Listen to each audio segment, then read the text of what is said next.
I think it's a natural development of the original 19th century constitution. It's an attempt to take the principles of that constitution and apply them in 21st century idiom, which of course has to be democracy. Is this something that you particularly support? Yes, I've always wanted to do this for the country, and it's a very practical idea in that our political life has to travel at the same speed, at the same level as the development of our economic life. Is Tonga ready for this kind of more representative system, do you think? I believe so, because for the past 150 years we've had very democratic institutions, namely the churches, like the Christian church in Western Europe, even during the Middle Ages. These are probably the only truly democratic institutions which have existed in the country. For example, church affairs are discussed freely by the members who elect their officials and bishops and presidents, and it's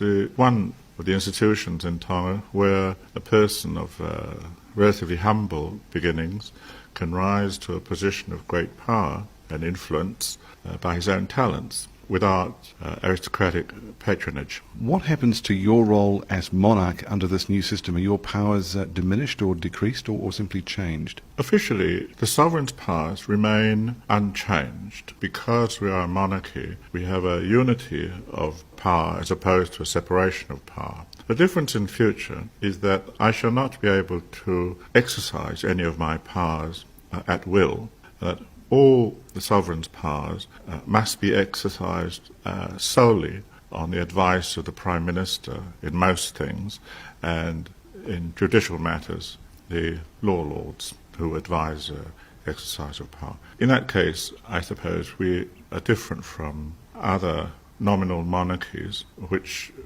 retain the trappings of monarchy but actually govern themselves as republics. Historically, kings have resisted diminution of their powers.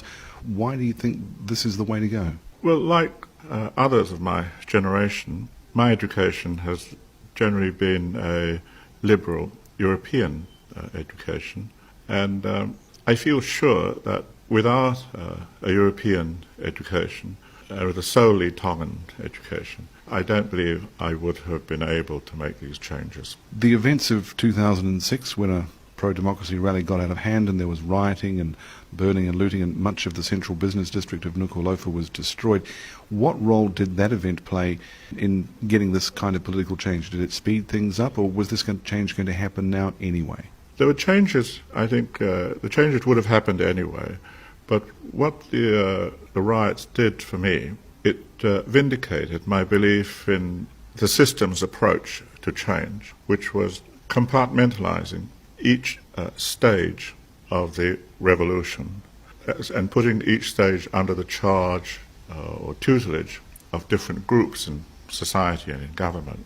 After seeing the destruction of what's called 1611 here, did you feel under more pressure to move towards this change? I didn't feel under pressure from below, but the pressure I felt was the pressure not to change, which was exerted on me from my own class in society. What form did that pressure take? People expressed to me their views, my fellow nobility expressed to me their views, that perhaps Tonga was better off as it was before. Under the old system, well, I had a very simple answer to that, and that was, you can't expect to keep repeating the same mistakes and expect a different result, because that would be totally unreasonable. Tonga is a very traditional kind of a system, and the role of the monarch is very, very important in society. Will this political change lead to a change in the relationship between you and the Tongan people?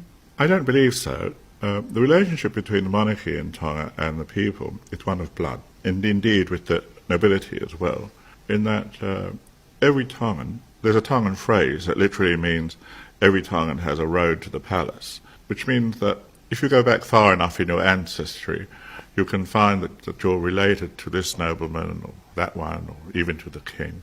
In the past, the basis for this relationship has been one relative speaking to another.